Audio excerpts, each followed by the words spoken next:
ಕನಿಷ್ಠ ಬೆಂಬಲ ಬಗ್ಗೆ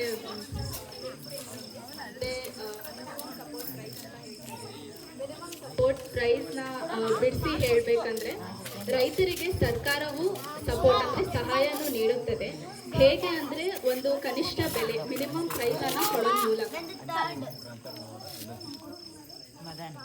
ಸಪೋರ್ಟ್ ಯಾಕೆ ಬೇಕು ಅಂದರೆ, ನಮ್ಮ ದೇಶದಲ್ಲಿ 70% ಕೃಷಿ ಮೇಲೆ ಡಿಪೆಂಡ್ ಇರುತ್ತೆ.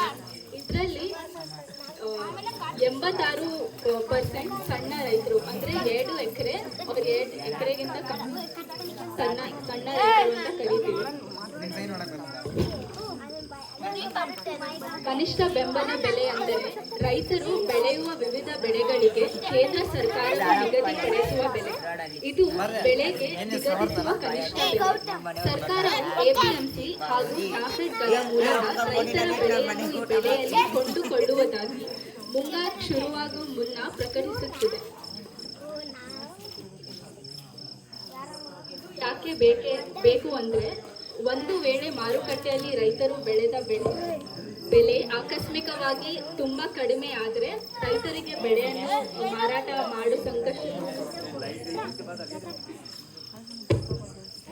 ಸರ್ಕಾರವು FCI ಅಂದರೆ ಫುಡ್ ಕಾರ್ಪೊರೇಷನ್ ಆಫ್ ಇಂಡಿಯಾ ಅಥವಾ ನಾಫೆಡ್ ಮೂಲಕ ಆಹಾರ ಧಾನ್ಯಗಳನ್ನು ಸಂಗ್ರಹಿಸುತ್ತದೆ. ಇದನ್ನು ಸಾರ್ವಜನಿಕ ವಿತರಣೆಯ ವ್ಯವಸ್ಥೆಯ ಮೂಲಕ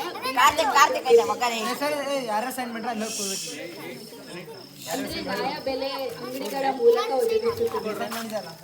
ಕನಿಷ್ಠ ಬೆಂಬಲ ಬೆಲೆ ನಿರ್ಧರಿಸಲು ಭಾರತ ಸರ್ಕಾರವು ಕೃಷಿ ಮತ್ತು ರೈತರ ಕಲ್ಯಾಣ ಸಚಿವದಡಿಯಲ್ಲಿ ಅದನ್ನ CSC ಅಂತ ಹೇಳ್ತೀವಿ,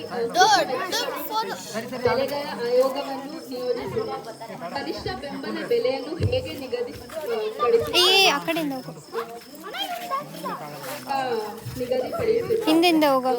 ಬೇಡಿಕೆ ಮತ್ತು ಪೂರೈಕೆ ಅಂದರೆ ಡಿಮ್ಯಾಂಡ್ ಅಂಡ್ ಸಪ್ಲೈ, ಉತ್ಪಾದನೆ ವೆಚ್ಚ, ಮಾರುಕಟ್ಟೆಯಲ್ಲಿ ಬೆಲೆ.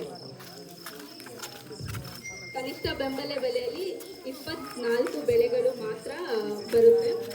ಅದರಲ್ಲಿ 7 ಏಕದಳ ಧಾನ್ಯ ಬೆಳೆಗಳು: ಭತ್ತ, ಜೋಳ, ಸಜ್ಜೆ, ರಾಗಿ, ಮುಸುಕಿನ ಜೋಳ, ಗೋಧಿ ಮತ್ತು ಜವೆಗೋಧಿ. ದ್ವಿದಳ ಧಾನ್ಯಗಳು ಬರುತ್ತೆ: ಹೆಸರು ಕಾಳು, ತೊಗರಿ, ಕಡಲೆ, ಮಸೂರು ಕಾಳು. 8 ಎಣ್ಣೆಕಾಳು ಬೆಳೆಗಳು: ಶೇಂಗಾ, ಸಾಸಿವೆ, ಸೋಯಾ ಅವರೆ, ಎಳ್ಳು, ಸೂರ್ಯಕಾಂತಿ, ಕುಸುಬೆ, ಹುಚ್ಚೆಳ್ಳು ಮತ್ತು ಟೋರಿಯಾ. ವಾಣಿಜ್ಯ ಬೆಳೆಗಳಲ್ಲಿ ಕೊಬ್ಬರಿ, ಹತ್ತಿ, ಕಚ್ಚಾ ಸೆಣಬು. ಯಾವುದಾದ್ರೂ ವರ್ಷದಲ್ಲಿ ಬಂಪರ್ ಪ್ರೊಡಕ್ಷನ್ ಆದರೆ, ಅಂದರೆ ಜಾಸ್ತಿ ಬೆಳೆ ನಿಮ್ಮದು ಬಂದರೆ ಡಿಮ್ಯಾಂಡ್ ಕಮ್ಮಿ ಆಗುತ್ತೆ, ಹಾಗೆ ನಿಮ್ಮ ಬೆಲೆನೂ ಕಮ್ಮಿ ಆಗುತ್ತೆ. ಸೊ ನಿಮ್ಮ ಕಾಸ್ಟ್ ಆಫ್ ಪ್ರೊಡಕ್ಷನನ್ನು ಕವರ್ ಮಾಡೋಕ್ಕಾಗಲ್ಲ. ಆವಾಗ MSP ಯೂಸ್ ಆಗುತ್ತೆ. ಸೊ ಕಮ್ಮಿ ನಿಮಗೆ ಲಾಸ್ ಕವರ್ ಮಾಡೋಕ್ಕಾಗಲ್ಲ. ನಮ್ಮ ದೇಶದಲ್ಲಿ ಬರೀ 6% ರೈತರು MSPನ ಉಪಯೋಗಿಸುತ್ತಿದ್ದಾರೆ. ಮತ್ತು ರಾಗಿಗೆ ಇವಾಗ 4,290 ರೂಪಾಯಿ ಇದೆ MSP. ಗ್ರೌಂಡ್ನಟ್ 6,793 ರೂಪಾಯಿ. ಹಾಗೆ ಭತ್ತ ನೋಡಿದ್ರೆ 2,300 ರೂಪಾಯಿ ಇದೆ.